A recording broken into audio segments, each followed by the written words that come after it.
Everyone, good afternoon. কেমন আছেন আপনারা? আশা করি ভালো আছেন। আমি খুব ভালো আছি। আমি আজ সকাল থেকে রান্না করে বিজি, বিকজ আমাদের বাড়িতে একটু পরিষ্কার হচ্ছে। পুজোর আগে যে পরিষ্কারটা হয় সবার বাড়িতেই হয়, আজকে হলো, আবার কিছুদিন পরে আবার একটু করবো। সেটা মা করছে কিছু লোক নিয়ে। আর বর্তমানে আমি সকাল থেকে রান্নাঘরে আছি।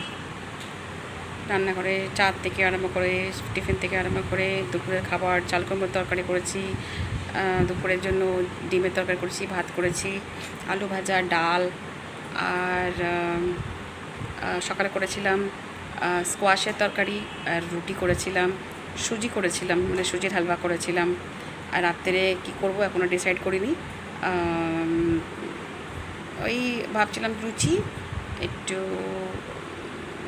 বাটি ভাজা মতো করব,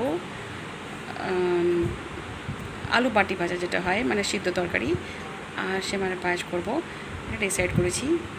জানি না কত দূর হবে। আর বর্তমানে একটু পরে খাবো, খেতে বসবো।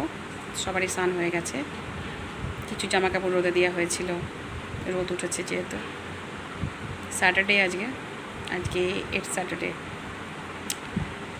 তাহলে আপনাদের বাড়িতে নিশ্চয়ই ভালো ভালো রান্না হয়েছে, করেছেন নিশ্চয়ই, জানাবেন। ওকে, বাই বাই।